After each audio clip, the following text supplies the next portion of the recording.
Well, we are going to get started. Thank you again, everybody, for joining us on how to monetize your creativity. We have Lauren Gay and Dr. Nadeen White here. I'm going to tell you guys a little bit about them before they get started. So, Lauren is the creator of Misadventures of an Outdoorsy Diva blog, the host and producer of the Outdoorsy Diva podcast, a published photographer, speaker, and SEO of Lauren R. Gay Consulting, where she offers professional consulting services for blogs and podcasts, courses, as well as curated group and individual adventure trips. She is also a travel writer and social media influencer who is passionate about inspiring and empowering Black women to step out of their comfort zones for new experiences in travel and adventure, and nature as theory.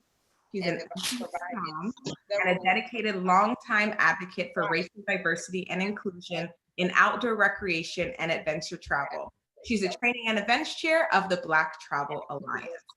She's been featured in the 2020 USA Today Reader's Choice Top 10 Adventure Travel Expert on ABC News, National Syndicate, Huffington Post Travel, Outdoor Families Online, BBC Earth, Tampa Bay Parenting, daytime TV shows, Great Day Live, and Morning Blend. So basically, Lauren is a goat.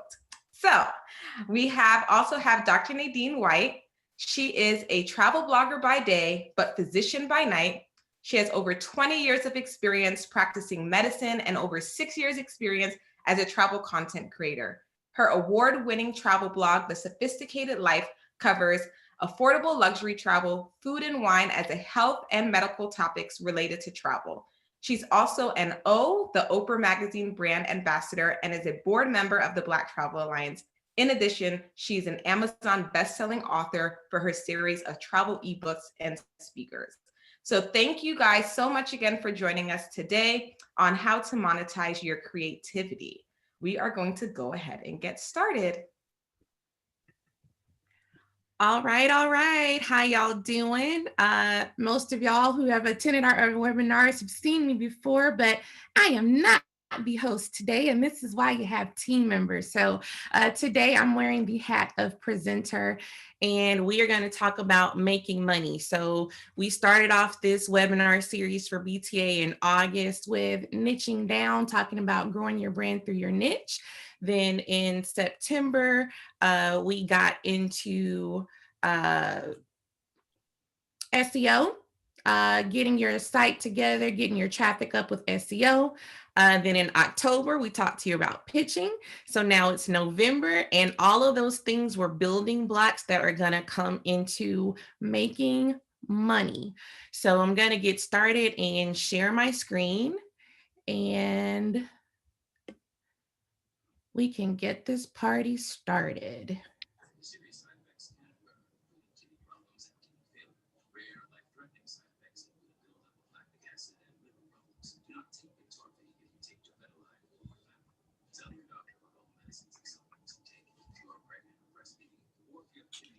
All right, so monetizing your travel content with Lauren Gay and Dr. Nadeen White Underwood. So the key takeaways we're going to go over today, what to do before you monetize.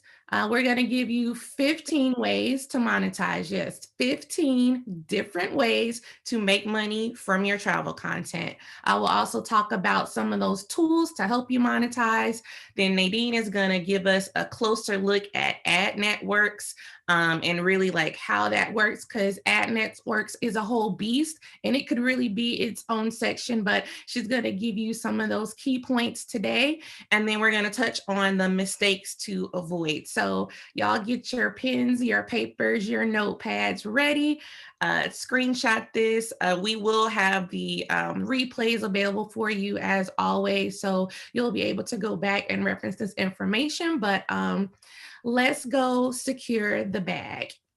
All right, so thank you, Monet, for reading my very long bio, but just a little bit about my story and why I wanted to do this one. I wanted to give this session about monetization. So I started my blog, Outdoorsy Diva, in 2013, just as a mommy with a son who did fun stuff, no intention to make money whatsoever.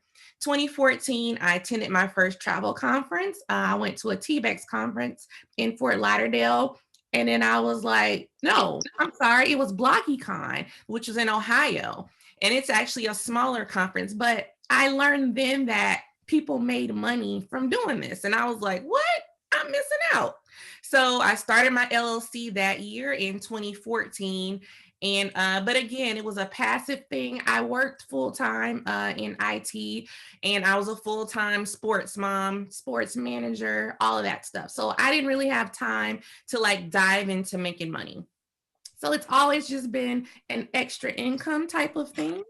And then 2020, the gift of a year that keeps on giving, gave me a pink slip.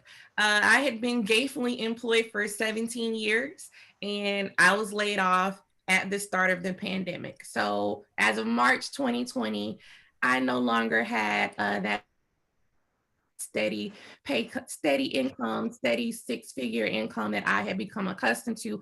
And I was like, oh crap, what am I gonna do? So I had a generous severance. I wasn't sweating it. Of course, we didn't know that apocalypse was coming. And I didn't know we were going to be all these many months later, and I would still not be working in corporate. So, you know, around May-ish, I was like, okay, this severance and this savings is only going to go so far. I would also like to not deplete my savings. Perhaps I should see what I can do. Now, it's a tough market. We're in travel. We couldn't travel. We couldn't go anywhere. We were in lockdowns. So it was like, what am I going to do? So I had to pivot, and I had to figure out how I was going to generate an income. And because I had taken a business course the year prior with Nicole Walters, I had understood and laid the foundation for multiple streams of income. I currently have 7 streams of income, and by the grace of God and a lot of hard work, I'm not evicted and I'm still paying my bills. So it has been a year of years. I've learned a lot, but the beauty of it is I'm actually doing something I love to do. And quite frankly, I don't want to go back to corporate. So, you know, I want to continue to grow these streams and make this what I do full time and continue to do that. So that is just my background and why I'm uniquely qualified to talk to you about monetization, because I had to learn it and I had to put it in action immediately and make it work. So I won't take it for granted that people know what monetization is. So what is monetization? It's generating revenue from the content you create. Generating revenue, dollars, coins, money, moolah. What it's not: product, barter, doing things pro bono. There's nothing wrong with those in your strategy. There's a time for those. A lot of times it's an introduction to set yourself up to work for money, but that is not monetization. And sometimes people kind of get that twisted. So I just wanted to clear that up. If you're not getting paid actual dollars for it, then you're not monetizing. Okay. All right. So there's some things that you should do and have in place before you even start to monetize, right? The first thing, define your brand identity and your niche, which is way back when Gabby presented to us about niching down. So it's really important that you know who you are as a brand, and that leads to knowing who your target market is. Your target market is your key to understanding the type of services and the products that you may be able to offer when you're ready. You know, this is your people, this is your tribe. So you want to have a brand identity. Then the next thing, produce quality content. Nobody wants to read crap. Nobody wants to look at craptastic pictures.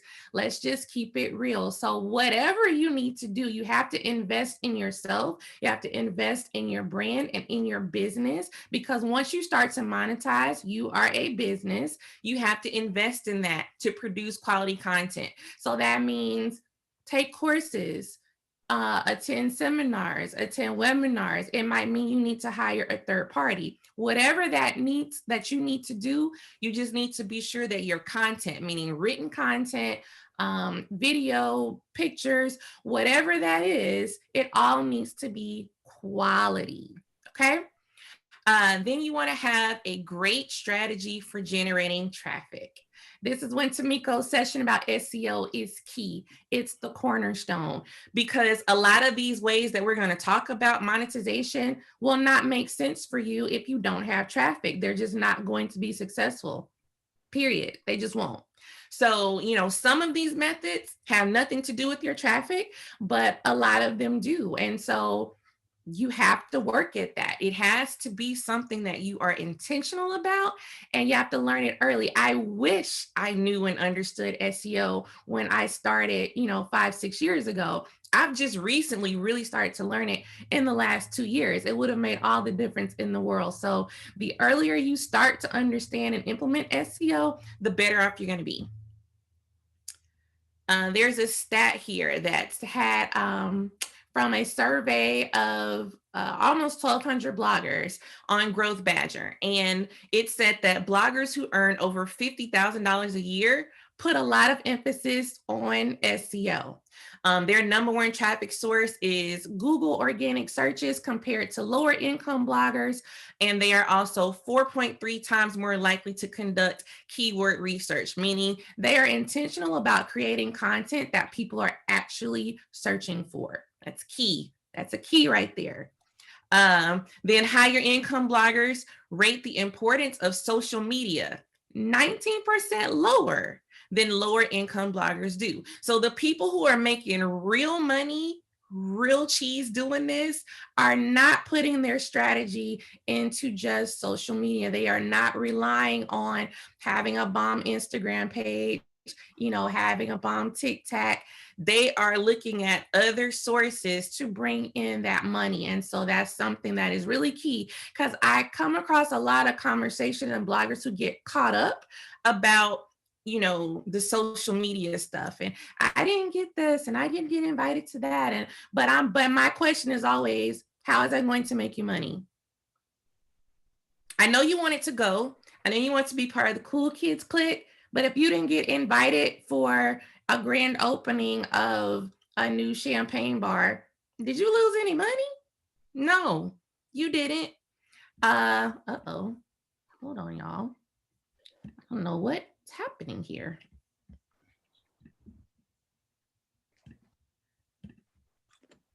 Has some extra stuff going on.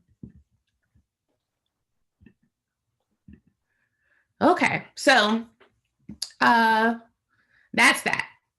All right, so establish your business structure.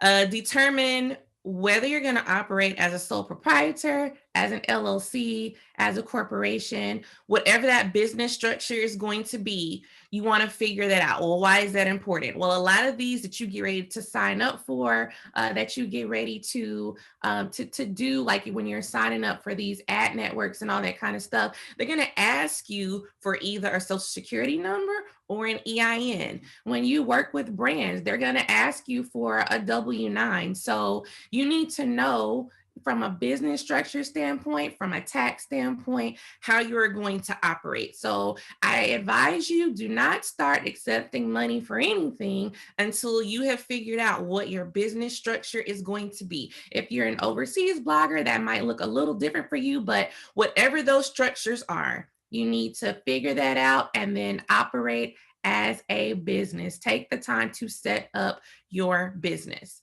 Now, the next key, building your email list. We've beat y'all over the head with this. I think it's come up in every session. Why? Because it's gold. It's your currency. This is your target market. If Instagram went down today, if TikTok went down today, if YouTube went down today, if Facebook shut its doors, can you still go market to your audience?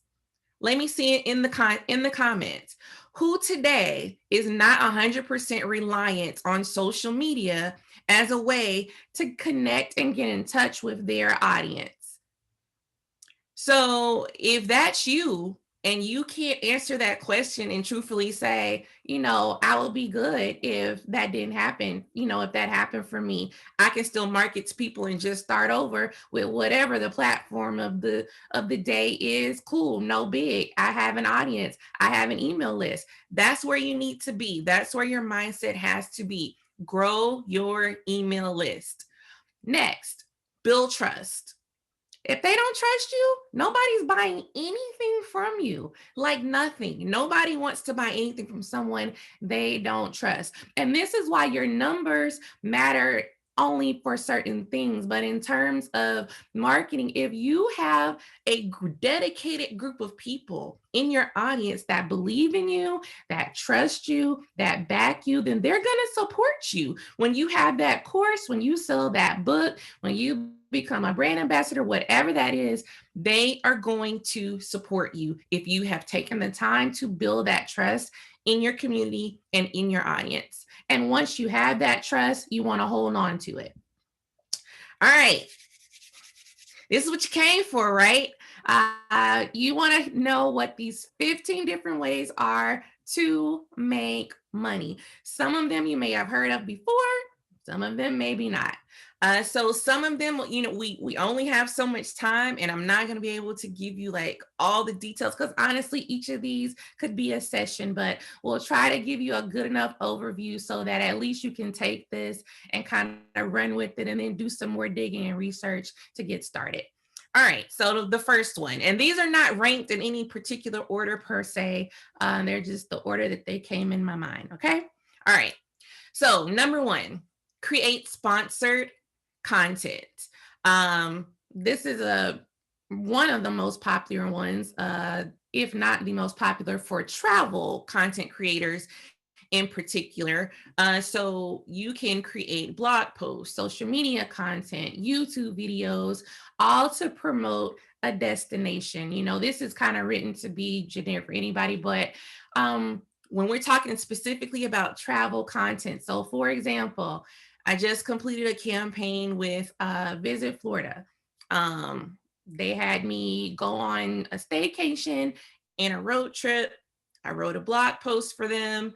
I did a podcast episode for them.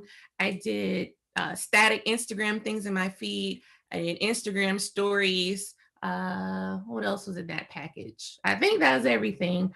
All of those things had a dollar amount attached to them, and then they paid me for that. So that is sponsored content, and it is something that is very common in the industry and easy enough to do if you create good quality content, right? So how do you get into that? Well, and then there's also products as well. You can market travel related products. You can market if you're kind of lifestyle too, that gives you some wiggle room to market other things. You can get into the beauty products. They're huge for this kind of thing.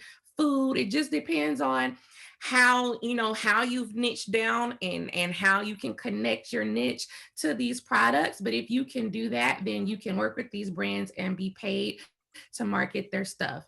So you can join influencer networks, just a few. There are tons out there. Some I've worked with are Linkia, Izea, Upfluence, and Tap Influence.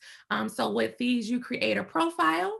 And a lot of times they'll link into the back end of your socials and your Google Analytics. And then from that, the brands will match, with you, and then you'll be offered campaigns to work on through networks like that. Then another way for sponsored content is working directly with the PR firms or with these brands and DMOs and destinations, hotels, airlines, insurance companies, whatever you can think of in the travel industry. You can work with them and create this sponsored content. Once you're established and your content is being found, a lot of times they're going to come to you for campaigns. I've been blessed this year. I have not pitched a single thing I've worked on this year. They have all been things that have come to me. Like it's a gift and a curse, because there's things I want to work on and I haven't been able to because I've had a lot of things to say yes to this year, which is a huge blessing, but not always the case. It's ebbs and flows in this industry, but working directly with these brands is how you get these deals to create sponsored content. And just a little quick sneak peek. You've seen that we have a networking event coming up very soon, and that's going to be a way of you participate in that to facilitate talking directly to brands and to making these connections and making that money doing sponsored content. Okay. Number 2, ad revenue. So this is exactly what it sounds like. You go to a website, you see the little box or video pop up with an ad that's probably very likely related to you and things you've searched for. Somebody on the back end of that is getting paid for that ad to run, getting paid when you click it, getting paid if you actually buy something through that ad. So that's what Nadeen is going to really dive into for you later on. We have affiliate marketing.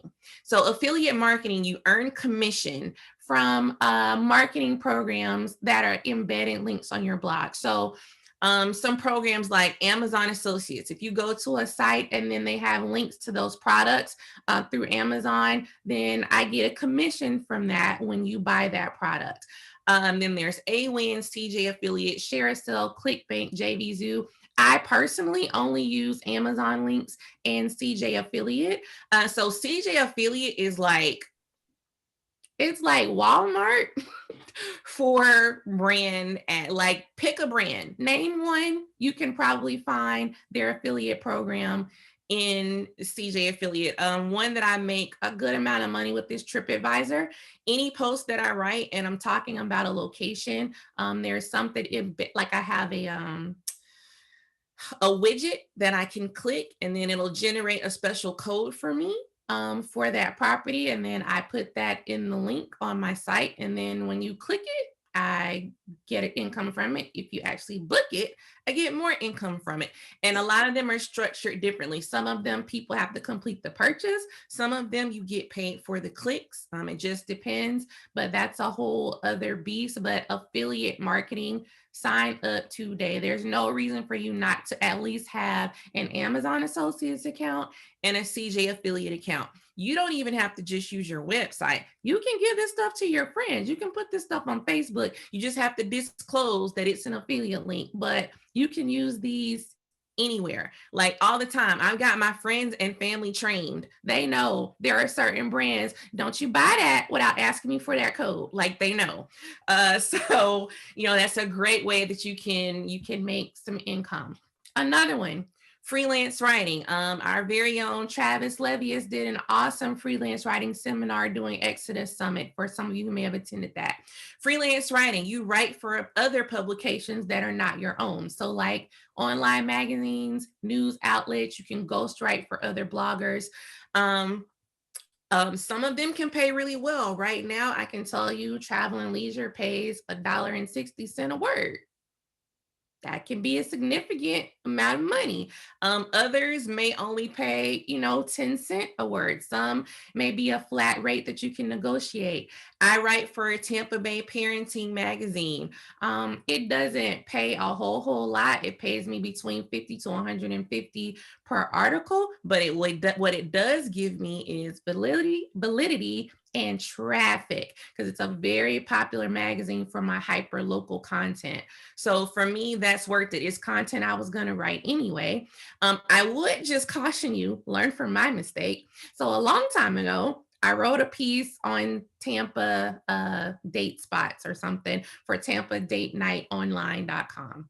Thought nothing of it, got my little check for it, and went about my business.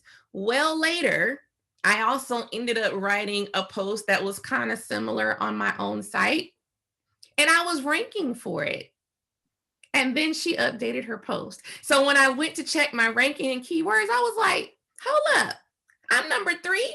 What happened to number 2? Who is number 2? So when I go do the research, and I see my name on the freaking article. I was like, God dang, I am competing with myself. So it's funny because now it's a Google war between me and myself.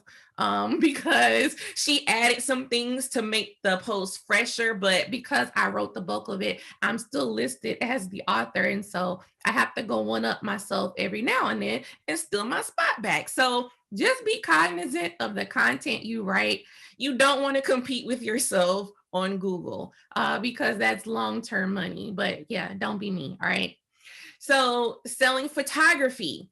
This is one that I just did this year for the first time. As you can see, shameless plug, these are photos that are actually in my gallery that I have sold and do sell.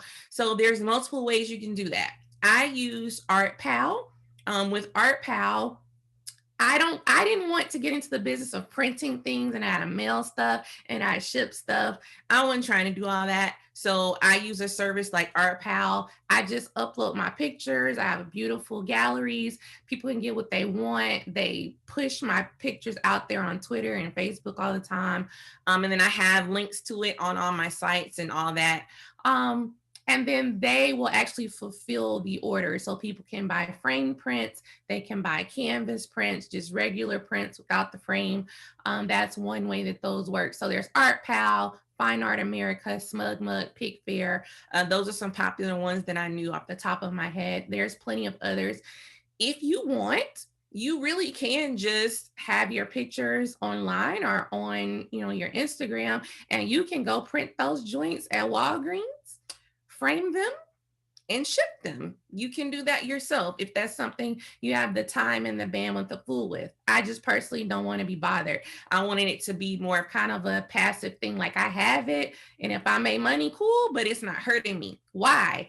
I have thousands of pictures, thousands that are literally just sitting there doing nothing. I'm only going to use so many in a blog post and on Instagram. So why not sell them? And now it's to the point where some pictures, because people know I sell them, when I post them on Instagram, they're like, are you going to add that to the store? And I was like, I wasn't, but if you want to buy it, it's up there now. Go for it. So sell your stuff. Do you have to be and have a fancy camera? Nope. You can also upload your pictures from your phone. There are sites like Alamy, iStock, Dreamstime. Those will accept cell phone quality photos, and you can do that. Now, stock photography, the other ones are like Getty, Shutterstock. They can be very particular about the quality and resolution of your pictures and getting them approved. But once you do that, you can make money from it. Do you make a ton of money off of stock? Not really. But again, you weren't doing anything with them before. So why not upload them and just see if it's content that somebody needs? But the direct sales, as far as like selling your for real art, I opened the store like June-ish. I can't remember. I think I've made a little over $300. That's $300 I didn't have for pictures that I wasn't doing anything with. So you're going to make more money for sure if you do direct sell than you will for stock. Next one, create a course. Are you an expert on a topic? Sure you are. I know you are. You're an expert about something or you wouldn't have a blog. And if you're like me, I initially thought there's a million people talking about this topic. Why would I create a course? And my best friend was like, they're not you. And that's what you have to remember. You have a voice, you have something people gravitate toward. So consider creating a course about whatever that topic is that you think you're an expert on, and the people will come. I have two types of courses. I do courses on things in my niche. So my niche is, the outdoors and adventure. So I have courses specific to that. But then I also have a line of professional courses. So things like Pinterest, beginner bloggers, beginner podcasters. I have courses for that as well. Next, consulting. I learned this one from Nicole Waters. And so I'm going to show you real quick, kind of just how I laid that out, just to give you an idea of some of the things that you can consult on. People hire consultants literally for anything. And you can consult to fellow bloggers, business owners, companies. There's no shortage of ways that you can provide that type of service to people. So I'm going to pull up my site for you and just show you real quick what I'm talking about.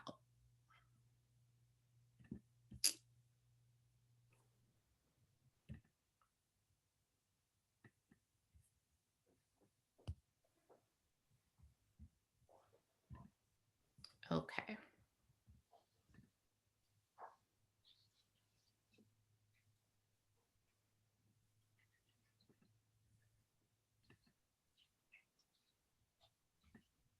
Can y'all see that? No.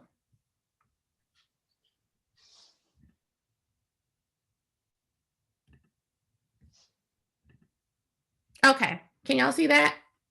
Professional consulting. All right. So this is from my personal branded site, Lauren R. Gay, professional consulting and advising. There you go. Boom. Why? As Nicole said, so people can stop picking my brain, right? There's none of that. Can we meet for lunch? There's none of that. Can we go to lunch? Can I pick your brain? No. You know why? Because my time is money and it's valuable. And so I did an exercise. For me, I put a price on it, and this is what that is. So now if you are like my friend and we like this, that's something totally different, because that's a mutually beneficial relationship. But if I don't know you and you slide in my DMs, what I'm going to say to you is, I would be so glad to talk to you about that. Here's this link, book some time with me, and let's get started. That's what I'm going to do. And that's what you can do too. But you have to lay the foundation, and you got to have somewhere to send people so that you can do that. So that is just one example of a way that you can monetize your time and your knowledge. All right, so I'm going to take us back to the presentation. Maybe. I swear Zoom could make this so much easier for me. You gotta like hunt for where your stuff is.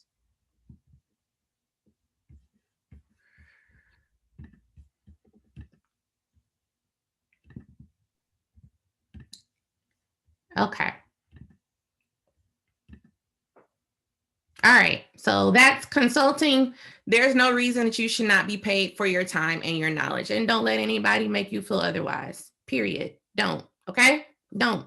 And don't do that to people. If you're one of those pick your brain people, stop doing that, because people's time and knowledge is worth money. You know why? Because you could literally Google anything that I have listed on that site that I say I get paid to consult for. You could. So if you could, you would. But the fact that you didn't means that you didn't take the time to do that. So since you want to take my time to answer those questions in detail for you, then you should pay me for my time. Speaking, we're gonna move on. So speaking is another way that you can be paid. Get paid to speak about topics you're passionate about, knowledgeable about, and you can speak at places like conferences, organizations within your niche, universities. As an example, I did a speaking engagement for Audubon Society. They're the people who do wildlife conservation. I did a panel for them and got paid handsomely for it. I'm speaking at Northeastern University in February, virtually. So don't let this climate where we can't necessarily have these large gatherings make you think that your speaking opportunities are gone. Last year in 2019, I did my first speaking engagement in September. Free, wasn't paid. 2020, I've done 7 of the 7, 5 of them have been paid speaking engagements. So that's definitely something that you can take advantage of. Books and ebooks. All this knowledge that you're writing on your blog, you have this expertise, write a book, create an ebook. Nadeen is also going to give you some more details about starting an ebook and what you need to consider. Bloggers who earn over $50,000 a year, 45% of them market and sell a product or service. So what does that tell you? That there is money to be made, and you have to have different ways to make that money. So number 10, we're winding down. Monet, we're probably going to go a little bit over. So just give you a heads up, but we'll try. Product lines. So what kind of products could you create? I know y'all have seen some. Put them in the comments for us. What are some common products that you have seen people sell in our industry? I know I've seen t-shirt lines, right? I've seen custom merchandise like mugs with your logo on it, with your catchphrase on it. A good friend of ours does passport covers, stickers, journals. You can also turn your photos into products on sites like Zazzle and Redbubble. Now, and it's kitschy to me, some of it. I think it's very kitschy. It's not stuff I would ever buy. It's not about you. It's about what people will spend money on. So I have accounts on both Zazzle and Redbubble. And every time I get an email that says, cha-ching, somebody just bought a pillow with this picture on it, and I'd be like, why? Not my business. I don't care. You paid me for it. So that's what it is. You will upload a picture, right? And it'll just like superimpose your picture on pillows, throws, t-shirts, shorts, journals, mugs, magnets, the most random of things. People will buy them. And so it's stuff you already have laying around. So why not just set it up? And if somebody buys it, cool. If they don't, no love lost, no time lost. And if you have things that do well, you can market them and you can push them. You can also create downloadables for people to download and pay, like guides, checklists, those kinds of things you see all the time that people have on their sites that they can download, you can be paid for. Number 11, a brand ambassador. So some companies offer commission, others just do a flat rate to charge, that you can charge them to wear their clothes or to use their products and market them online. Some of them are not monetary. Some of them you just get a free product, but some of them you can earn commission from what you sell. There's a couple of swimsuit lines that I ended up being an accidental swimsuit ambassador this summer. Repping for the plus size 16 and up women. Whatever, the brands were like, hey, we like your pictures, we think those are dope, you want to work with us? And I was like, okay. So yeah, I've made some money being a brand ambassador. And now I have a longer term brand ambassador opportunity now with an outdoor store. So I'll be transitioning a lot of my Amazon links to that store. So that's one way that you can parlay that into making money. Memberships.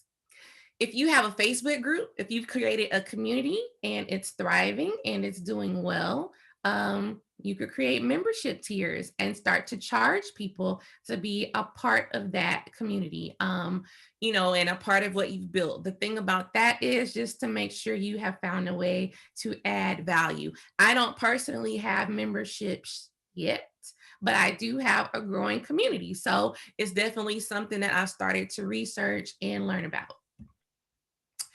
Trip planning. I actually launched my first group trip offering this year in February, right before Rona. We got our first trip out to Asheville called Mountains and Mimosas. My best friend and I did it together. We netted, I don't know, about $2,000 that we made from that trip. And that's net, that's after all of our costs and everything being covered and what we included. That's what we made from that. If you don't want to take people on trips, obviously you can just do what we do best. Plan trips for people. You could become an actual licensed travel agent if you want. You could just be a travel consultant and not necessarily a travel agent per se. Day trips, group trips, whatever. There's a market for it. People ask you for that kind of help all the time. You probably give it free right now, all the time. I'm sure you do. You could be getting paid for that. Here's a controversial one.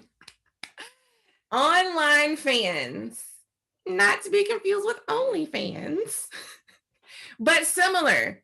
Similar. I know y'all are laughing. It's similar. So there's something called Patreon and Coffee, which is Buy Me a Coffee. These are online sites that essentially allow us as creators to have a profile, and then our fans, followers, whatever you want to call them, can contribute to us or essentially give you a tip.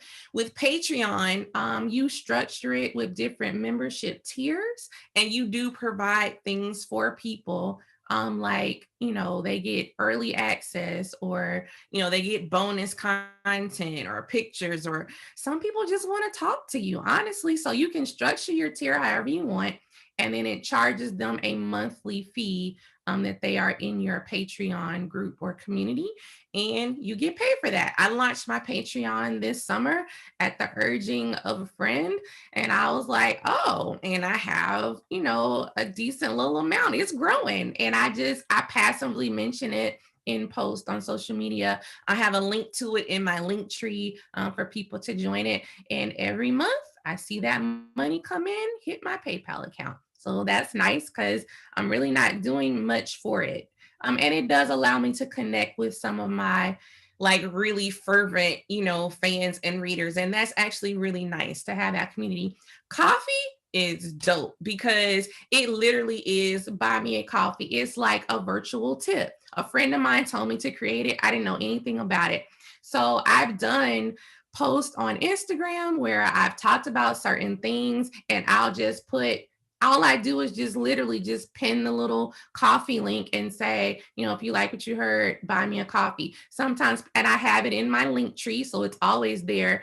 And I get all the time, people will just send me $3, $5, $30. It just depends like how they're feeling to bless you. And they'll say, that really moved me, that really touched me, just want to say thanks. So that's something you can do. I've probably made almost $300 from coffee, and that's since August. And that's just me being me. Get paid to just be you. Why not? So that's that one. Yeah, get you a Patreon and a coffee. They are both free to set up. They do, of course, as in everything, there's a little bit of charge on how you choose to get paid and fees and things like that. And the last one, we made it to number 15.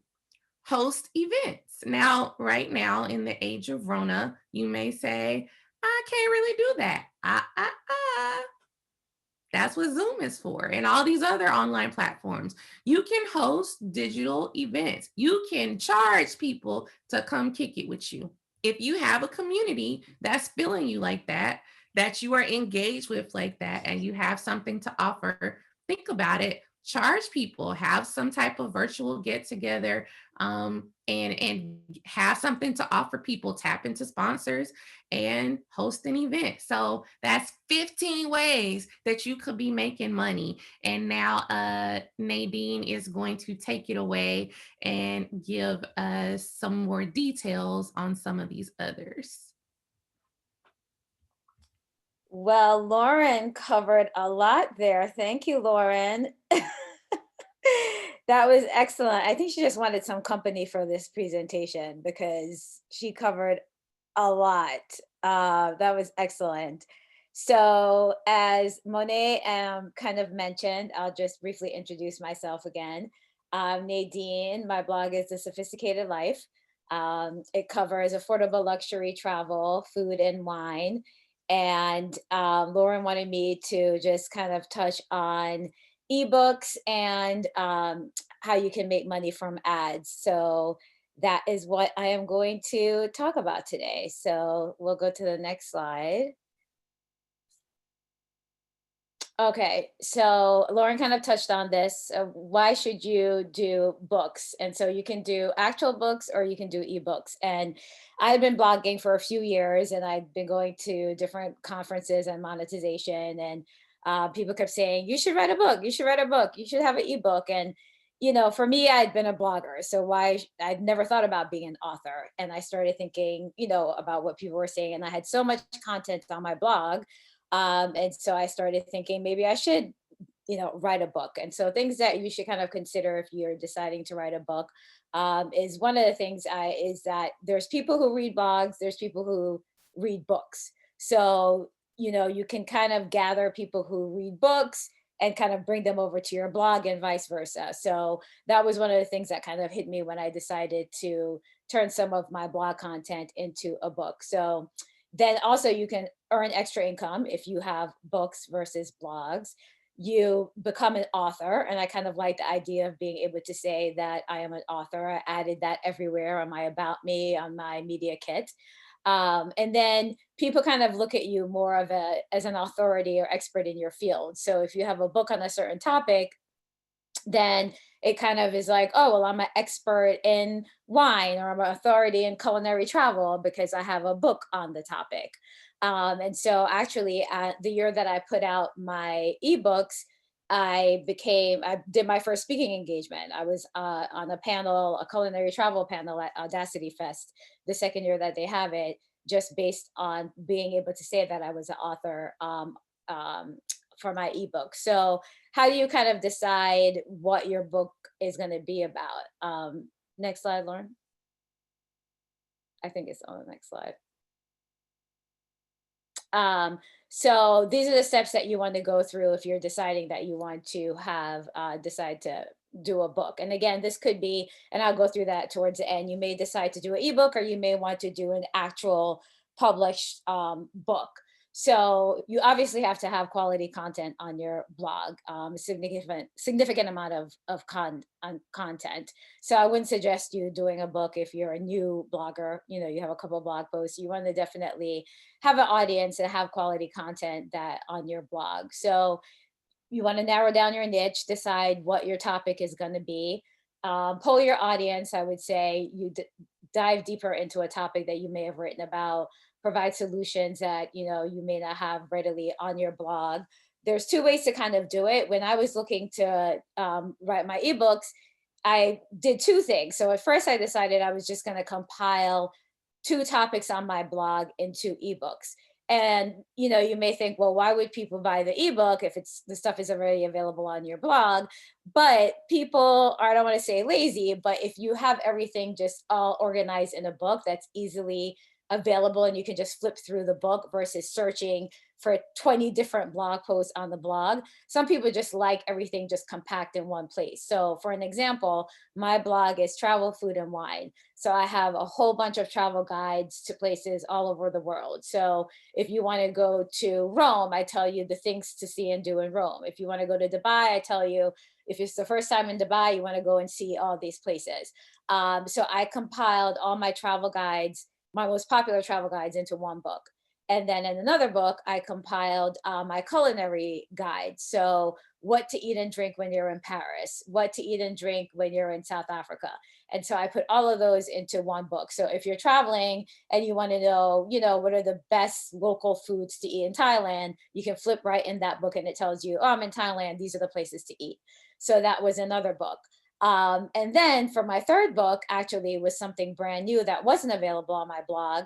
I decided to write about the wine regions in America, because I realized that, you know, there's a lot of up and coming wine regions across the US that I had not written about. And I was like, oh, this would be a great topic. And so that was a brand new ebook that information was not available on my blog. And so I compiled these, it was like a series and it was 3 different ebooks. And so that was what I came up with. So you can have books that are a compilation of things that are already on your blog, but put together in a new way. And you can add new things to those ebooks. So you can say, okay, these are blog posts from my blog. But in addition, these are some new information that I've put into these books. And you can also come up with a brand new topic that you put into a book, or it could be a topic that's on your blog, but it's expanded in a new way that goes deeper into a topic or provides new solutions that people will buy it because they're like, oh, I like that topic that she talks about in our blog, but it goes deeper and provides new solutions. So that's kind of how you should approach it, I would say. definitely decide on the topic niche and then just kind of go deeper into the topic, or compile something that's really popular on your blog into a book. So again, you have to then decide if you want it to be an ebook or a printed book. I decided to do ebook. I thought about later making them printed. I haven't done that yet, but that's something that you can decide on. I think it's kind of cool, especially if it's a new topic that you're putting into a book, to have it be printed. This way you can go to, when you're traveling at conferences, you have the actual books and you can sign them for customers, and go to book fairs and have them. So I do think the next time that I do a book, I will actually have a printed book, and be able to sell it that way. I think it's kind of cool to have it be printed. But if you're doing something it's a small, say it's going to be a really small book or a really small topic that you're covering, I think an ebook is definitely fine to do. The other thing you want to consider is if you want to do self-publishing, or if you want to hire a publisher. You can hire ghostwriters if you don't have the time to actually write the book. Definitely want to get an editor to, read through everything. I hired a publisher, which is definitely the more expensive way to go, but I knew nothing at the time of how to publish a book, and I was doing 3 of them. And so to me, it was worth the money to hire someone. I did it. They use Amazon. They knew how to, do the bestseller status. And it just took a lot. I work full time as well as blogging. So it just took a lot of headache off, like, of just away. And everything came out looking professional. We're going to show my Amazon site in a second. But for selling your product, so there's all different ways that once a product is finished, that you can sell it. Right now, my primary place that I sell it is on Amazon, but there's different marketplaces that you can sell it. You can have it. I also have it on my website that links to my Amazon page, but you can do Shopify, WooCommerce, Etsy, eBay. You can sell it in Barnes and Noble, what's the other bookstore? I'm like blanking.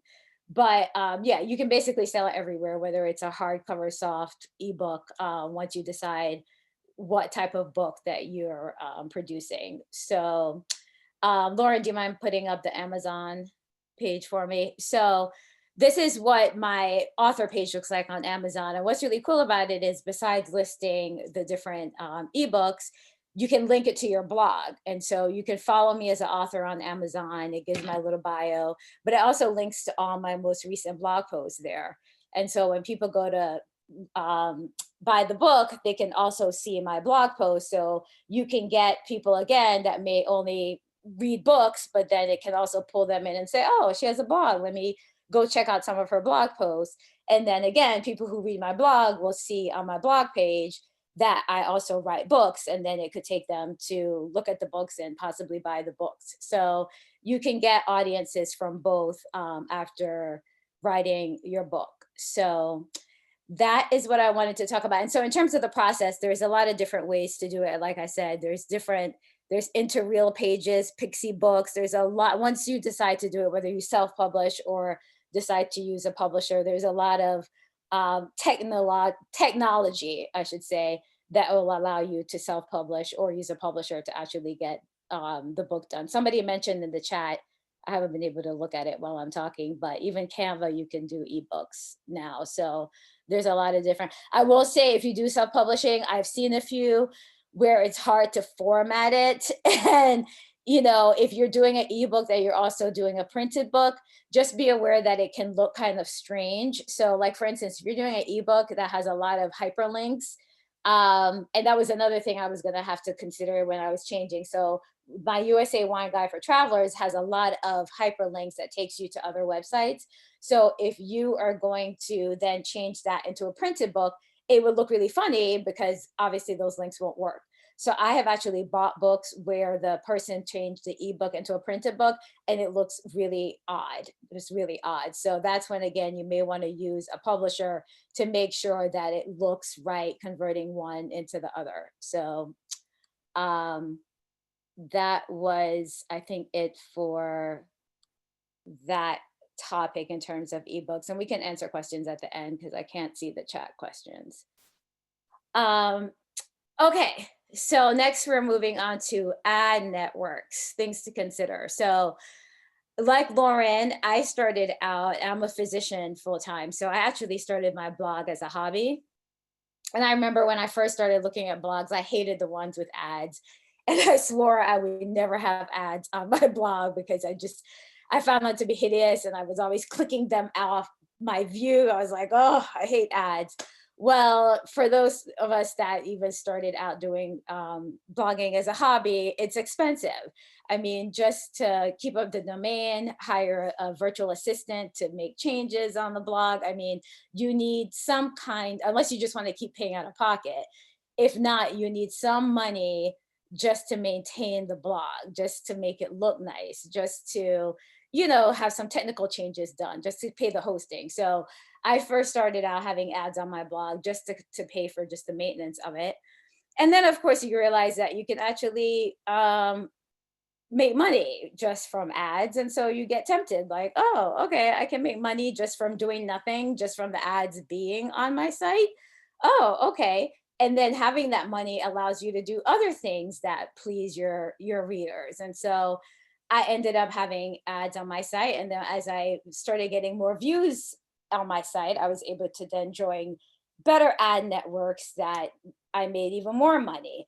And so, yes, and I think the ad networks have gotten better in terms of the type of ads that they have on the sites. And so right now I do have ads and I've been very happy the past few years with the ad network that I am a part of. So things to consider before you have ads on your site. So here are passive income. So I do absolutely nothing and I made money. This is personally my favorite way to monetize in terms of my site.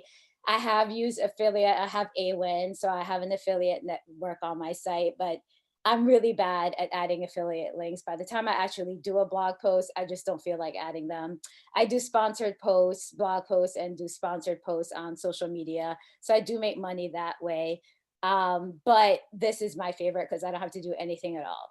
So you make money while you sleep. You do want to have a self-hosted blog to make money from ads. And so that means you want to have a registered blog domain name and pay for hosting versus using the free platforms like Blogger or WordPress.com.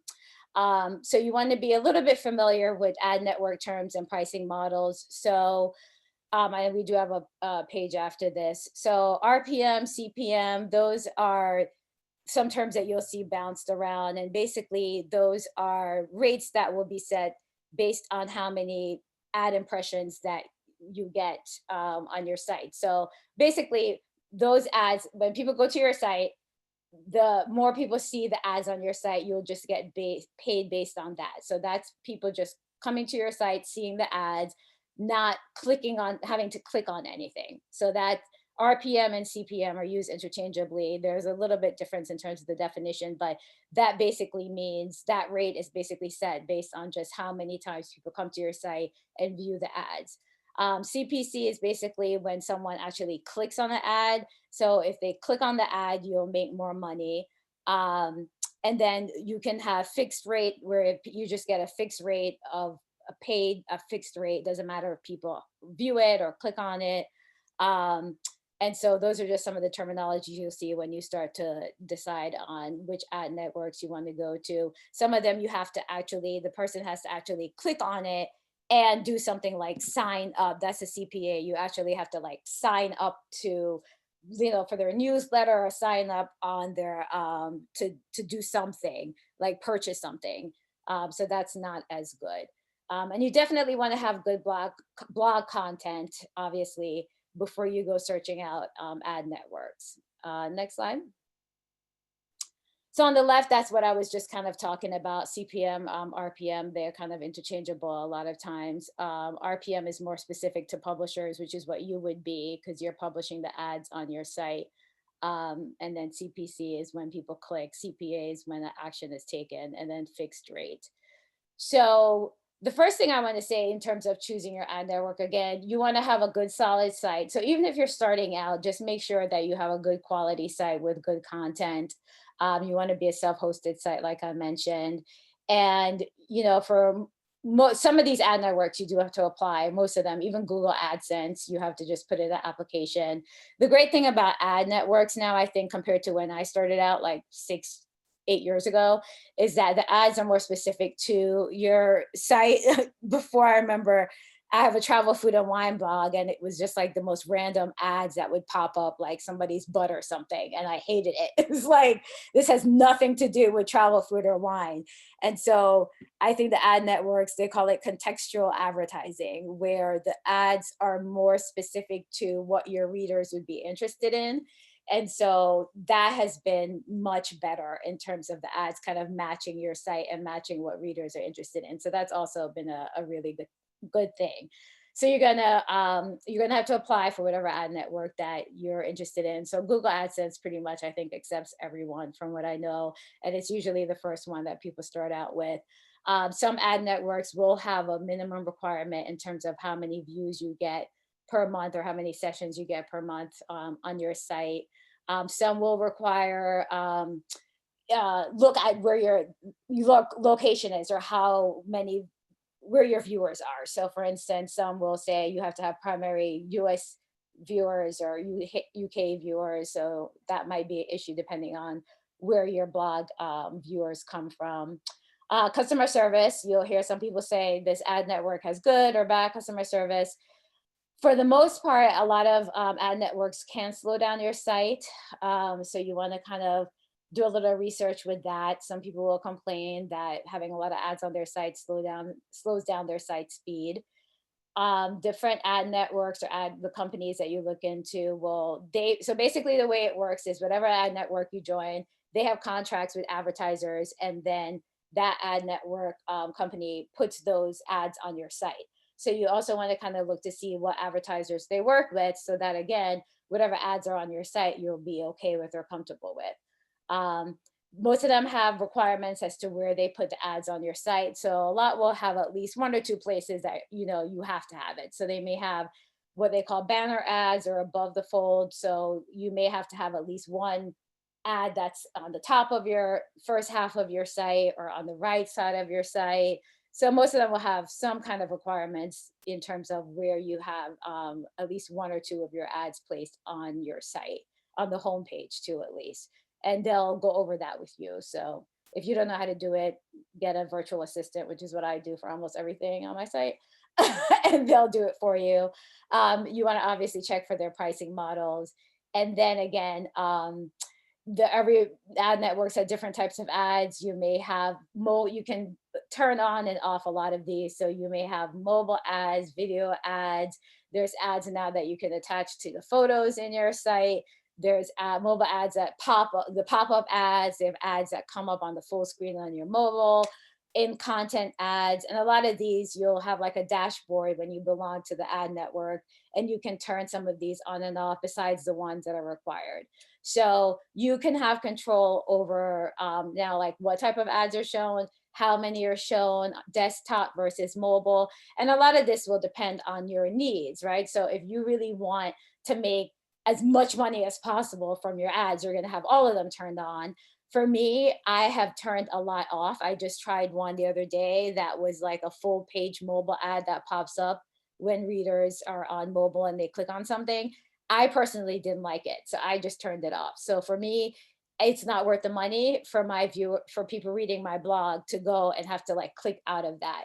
The video ads, I use those on my site because they've just increased the amount of money I make exponentially by having the video ads, and they're up in the corner. So I don't think they are really a bad user experience. So I've kept those going.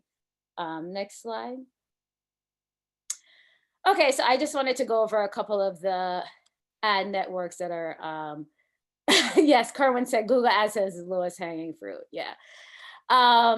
Yes, and so that's what this next slide is showing in terms of the different ones that you can apply for. So Google AdSense is the one that most people start out with because there's no minimum views or sessions required. Pretty much anybody can get on it when you're starting out, but it's hard to make money from it, and you have to get to at least $100 before they'll pay you any money. So, that's the good and the bad about it. But when you're actually applying to other ad networks, you have to be in good standing with Google.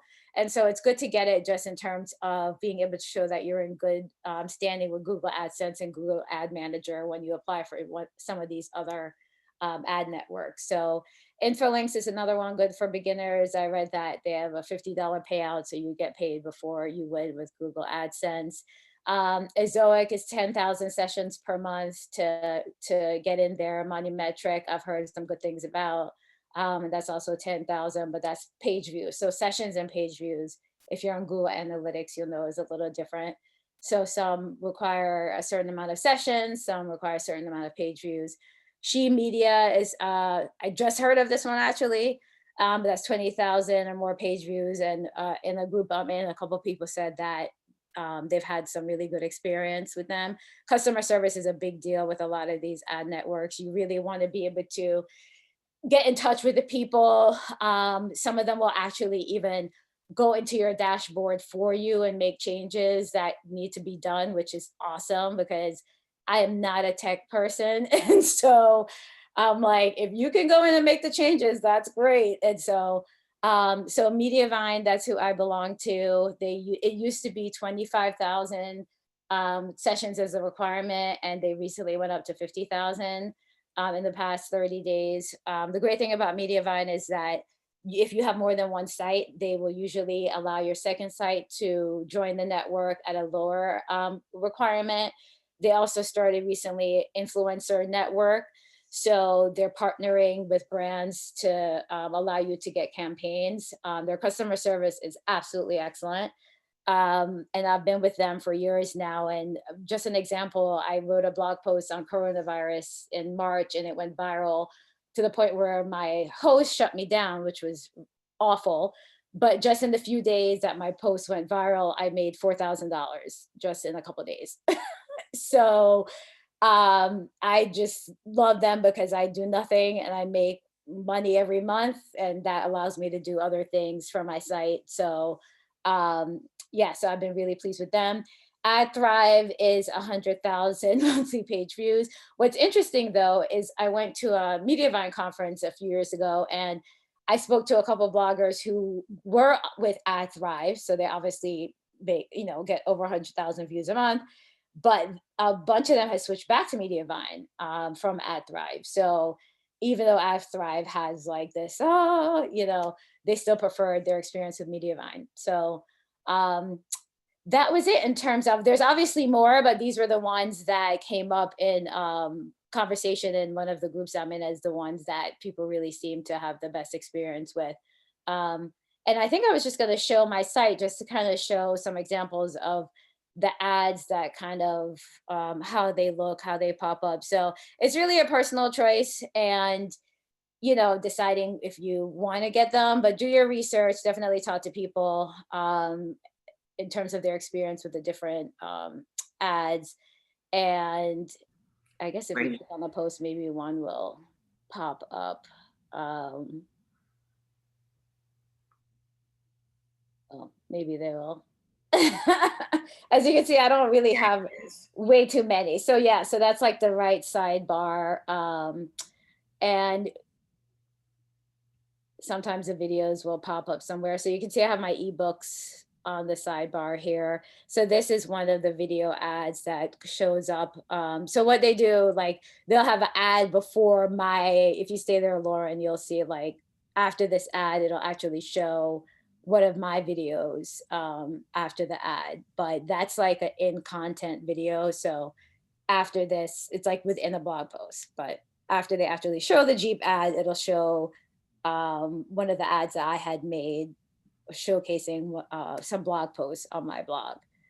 But so yeah, that's one of the examples. So yeah, so I think this is on, some of my favorite blog posts from my blog. So that's just one of the examples there.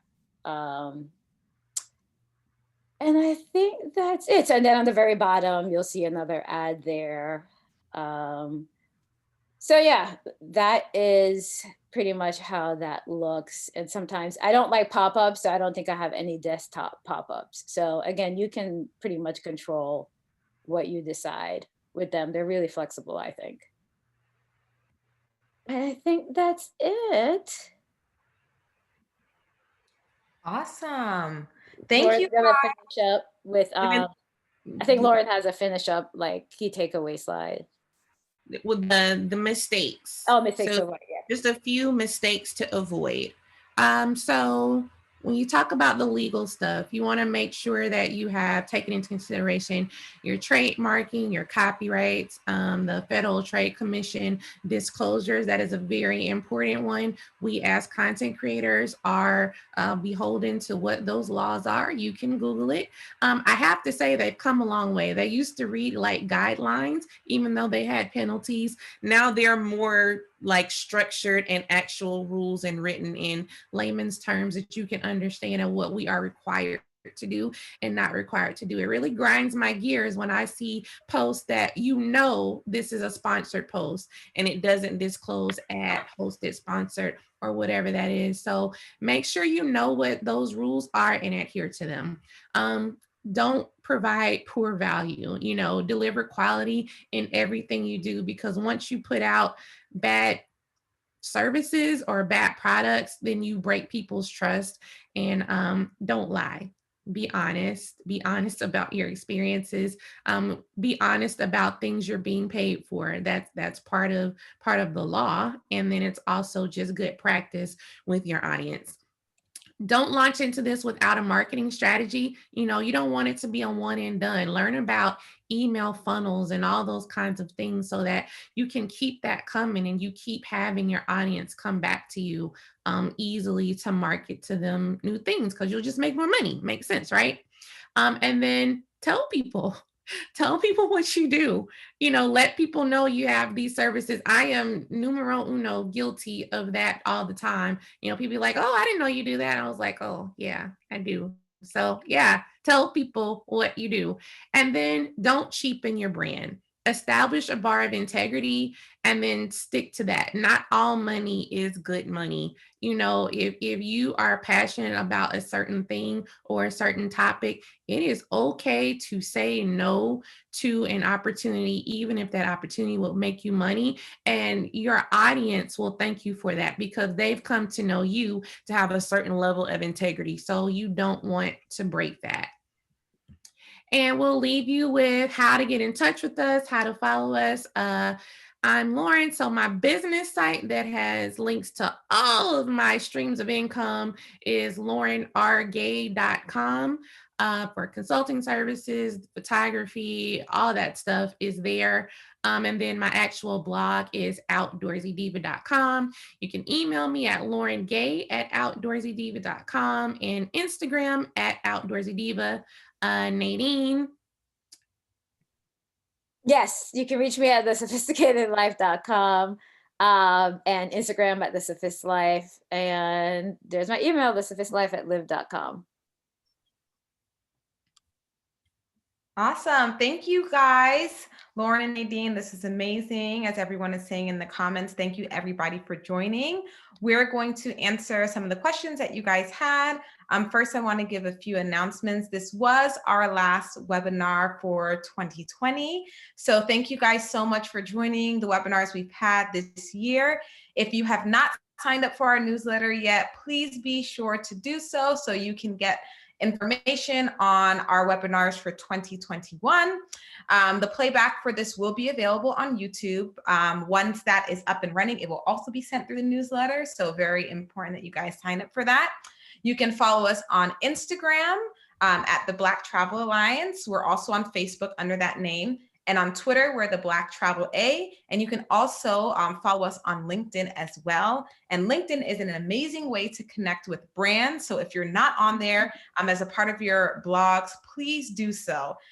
Speaking of a way to connect with brands, we are hosting our first event where we're having our content creators connect with brands. So that will be Wavelength, which will be on December 5th. So talking about monetization, one of the ways we discuss that is working with brands through sponsored posts, through, on a social media, as well as on your website through selling photography. So at this event on December 5th, we'll be connecting you guys with various brands within the industry so you can connect with them and monetize your blog. So be sure that you have signed up for our newsletter. You're following us on all of our social media accounts, as information will be rolling out on that event. Thank you, Kerwin, for putting the link to sign up for the newsletter in the chat. So you guys can click on that. We're very excited about that event that is coming up as a way for all of us to connect with these brands and monetize. So I'm going to go over the questions that you guys asked. If you have any more, please type them in the chat. Thank you guys again for joining us today. So Mai had a question on, is there a limit on how many stock sites you can be a part of? For your photos? Yes, when we were talking about selling photography. Nope, there is not. From most of those, you still retain the rights to your photos. So no, the only time that will be well, it's never an issue. They're your photos, unless you completely turn over your rights, which I do not advise. You lease your rights. You do not sell your rights to your stuff. So no. You can lease your stuff, your rights, whatever, for your photography as much as you want. And you can also add that as an add-on to creating sponsored content. Like, y'all can have these little 10 photos in this blog post, but I got 25 fire ones that you can pay for. Yep, I learned that too from Lauren, because I'm doing that right now. I'm selling a blog post and my photos. So, yep. Perfect. And along those lines, Kim had a question. Just maybe if you can go a little bit more in detailing for those that don't understand licensing. Are there licensing parameters for the photos that you sell? Yes, it's honestly very loose. There's licensing for print versus licensing for digital. Print, more money, always more money, always more money for print. Digital tends to be a little bit less. You can do things as a suite. You always want to put a time limit on what that licensing is. Is it for a year? Is it in perpetuity, forever, ever? You want to just have those rules in place. There's a lot of different research and things on it. Honestly, it's a layered question to the rights thing for your photos. But when you're just doing the stock stuff, it's all laid out and spelled out for you what those tiers are, and you don't have to worry about it. You just upload the picture and then people choose what they want, and it will spell out what those rights and terms are. Awesome. Thank you. And then Yvette had a question when we were talking about freelance writing.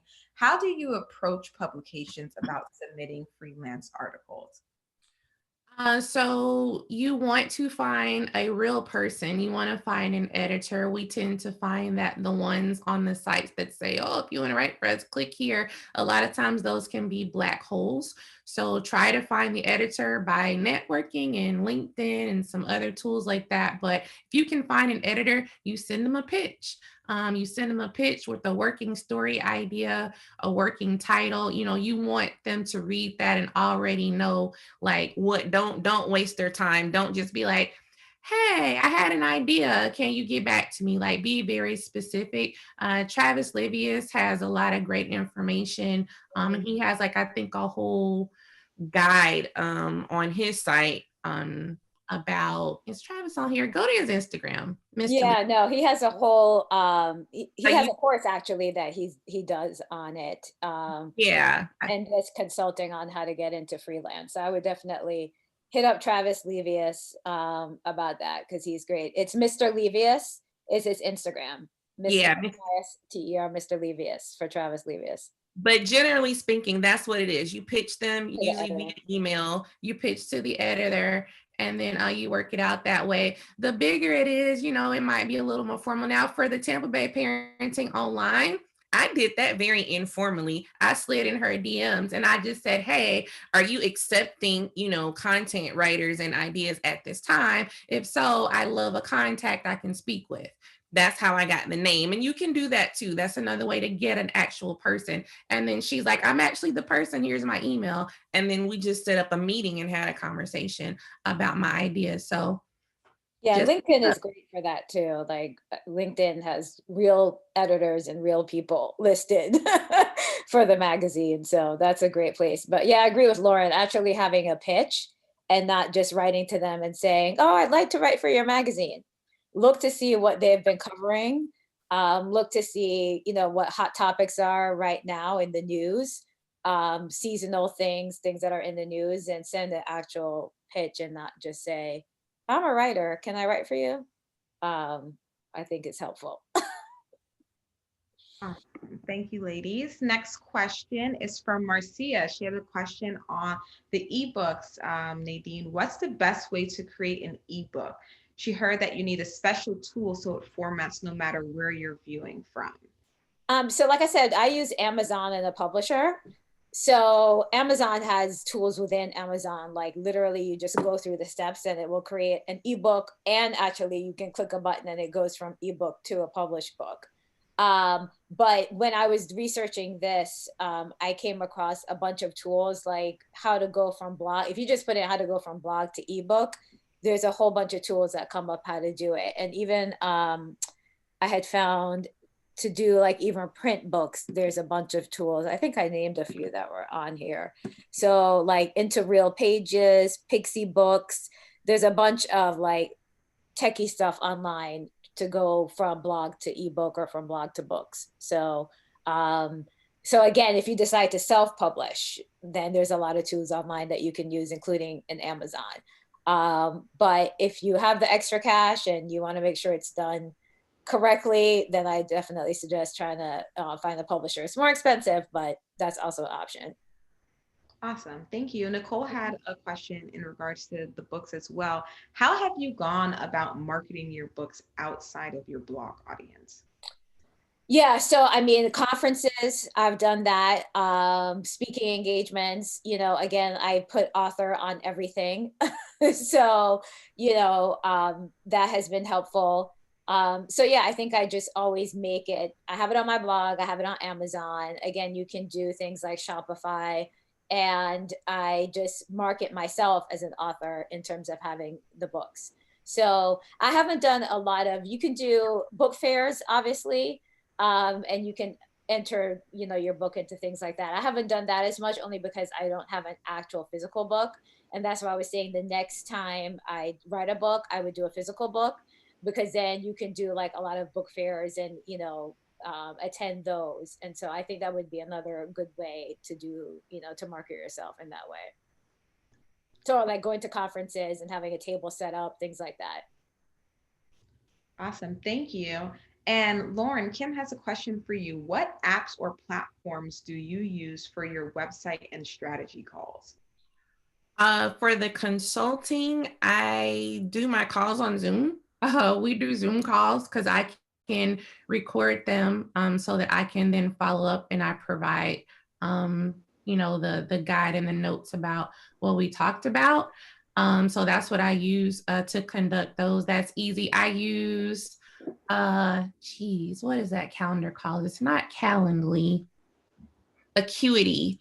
Acuity calendar is the calendar that is on the back end when you click to book, that actually books the appointment. It will allow you to actually charge them right then at that time if you want, or you can just invoice people later. It's up to you. So those are the two tools that I use for the consulting. Perfect. Thank you. And then Kim also wanted to know, what are the best contacts at universities for speaking engagements, and what is the range of pay? I know speaking at universities is very niche, but maybe you can talk about how you get these speaking engagements, and what is the range of pay of those? So honestly, I haven't pitched for any of these speaking engagements. They've come to me because I've done a lot of media and press. So I don't have an ebook yet, but I've had a ton of press this year. My particular niche being the outdoors, and then combine that with advocacy For Black people, we popping right now. Like it was just the season for it. That's how it worked right now, right? So being able to speak about those things, and I already had an established voice in those in other areas and arenas. So people have come to me. Now the contacts I'm working with, they tend to be department heads actually, because I'm speaking to a specific like group of people. So like the Northeastern thing is speaking to their student body with their outdoor activities program. So that's who I've been in connection with, is the director over that area.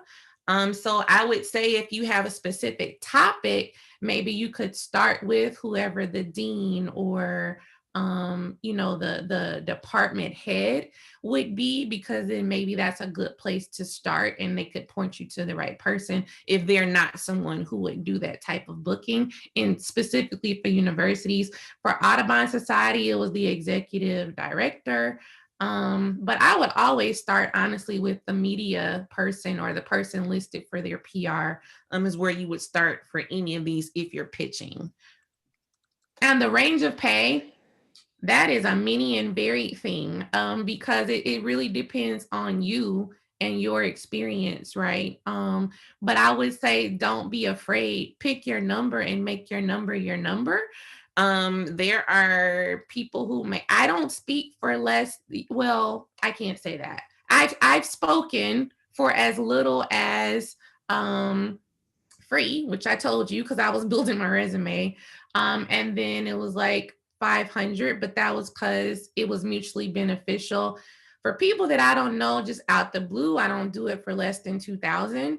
But there are people who won't do it for less than 5,000. I'm trying to get to the 10,000 people. There are people who are getting paid $15,000, $20,000 for one speaking engagement. So, just start to build your credibility, have the books, get on TV, get in media, get in the newspaper, spend the time to get your name out there so you can become an expert. And then once you say you're an expert, say you're an expert and own it like a boss and charge them. And the worst they can say is no.